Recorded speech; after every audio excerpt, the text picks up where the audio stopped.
Bonjour les amis, lors de ma vidéo d'hier, je ne vous ai pas caché que j'avais un petit coup de blues. Enfin, j'avais le moral dans les chaussettes. Zemmour qui bat des records tous les soirs en termes d'audience sur CNews. Les statistiques sur la délinquance, une catastrophe, tout a explosé en 2019. La candidature de Marine en 2022. Donald Trump qui va gagner aux États-Unis en 2020 tranquillou. Johnson qui va sortir de l'Europe. Bolsonaro qui continue à se moquer de notre président Macron, Salvini et Orban qui vont recevoir Marion en Italie, enfin bon, tout ça, ça sent pas bon, quoi, vous voyez. Donc je sens le populisme qui va s'inviter en France et ça me mettait le moral dans les chaussettes. Et c'est vrai qu'hier, heureusement, il y a les juges. Les juges, ils m'ont redonné le moral quand j'ai appris qu'Éric Zemmour, il va être jugé le 22 janvier devant la 17e chambre. Ça n'a pas traîné, il a raconté des choses insupportables, haineuses, racistes et tout à la convention de la droite. En 4 mois, il se retrouve devant les tribunaux. Là, franchement, ils sont bons, alors que d'habitude, il faut plus d'1 an. Mais ce qui me redonne le moral, c'est ce que j'ai appris hier.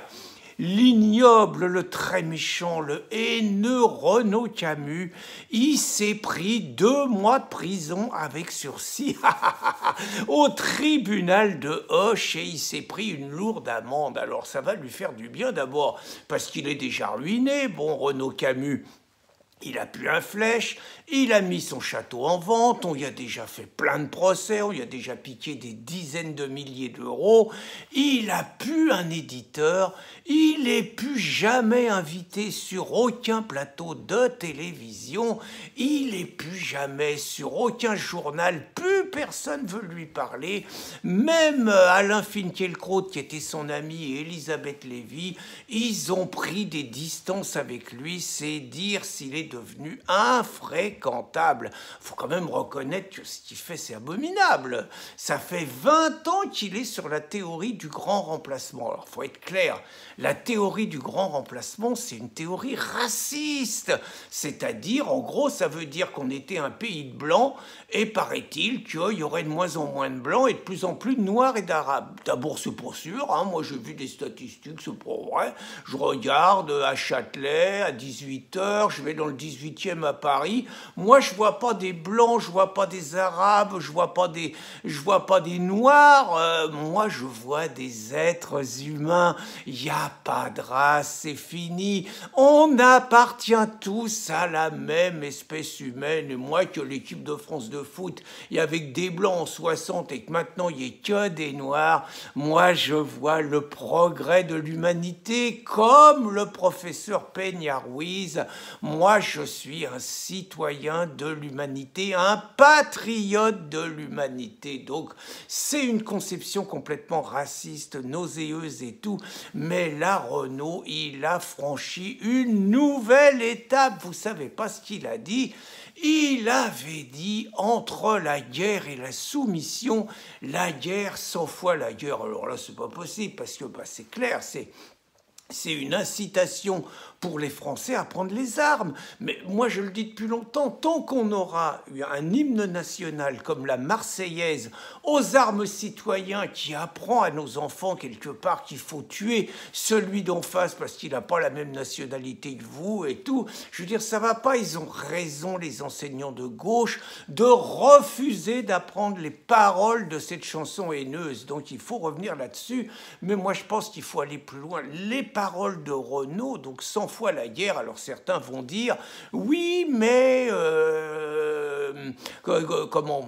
Gandhi, il disait que entre la lâcheté et la guerre, il préférait la guerre. Mais Gandhi, c'était une autre époque, c'était pas pareil, puis c'était pas la France. Moi, je vais vous dire, Moi, j'ai aucun problème, j'ai regardé des statistiques, je sais qu'en 2050, pour parler comme les racistes, il y aura 40 millions de Français d'origine, hein, ils les appellent comme ça, les deux souches et tout, et il y aura 40 millions de personnes issues de l'Afrique. Je trouve ça va être formidable. Et puis, il y a surtout l'islam, hein, il y a surtout l'islam. L'islam, c'est une religion de paix.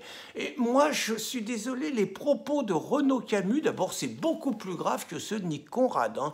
Nick Conrad, lui, il a dit qu'il fallait pendre les Blancs et qu'il fallait tuer tous les enfants de Blancs dans une crèche. Mais c'est un artiste, Nick Conrad, donc lui, c'est pour rire. Donc lui, il n'a pas été poursuivi. Bon, Renaud, c'est grave parce que la logique de Renaud, c'est que la France, elle a toujours fait la guerre. C'est la logique de Vercingétorix, c'est la logique de Charlemagne, c'est la logique de François Ier, c'est la logique de Louis XIV, c'est la logique de Napoléon, puis c'est la logique de la guerre de 1914, c'est la logique de la guerre de 40, c'est-à-dire c'est une logique de guerre.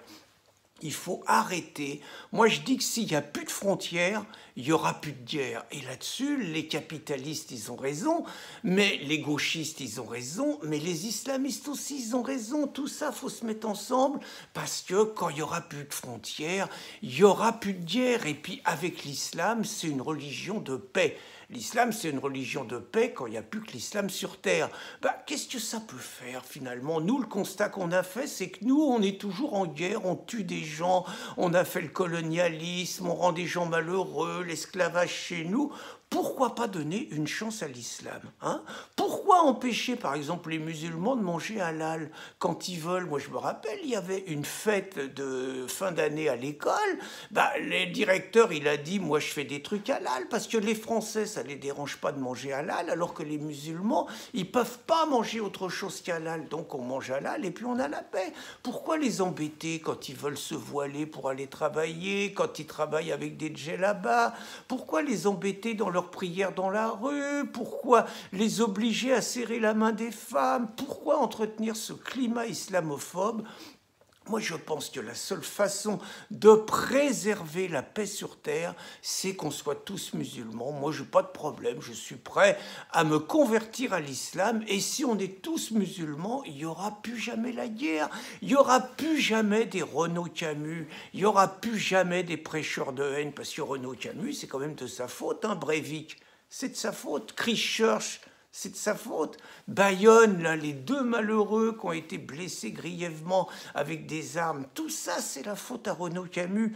Et puis, moi, donc, j'espère, Renaud Camus, il fait appel, je vais vous dire, j'espère qu'il va se prendre de la tôle ferme. Et puis, ce que j'espère aussi, c'est que Zemmour, il va être condamné à de la prison ferme.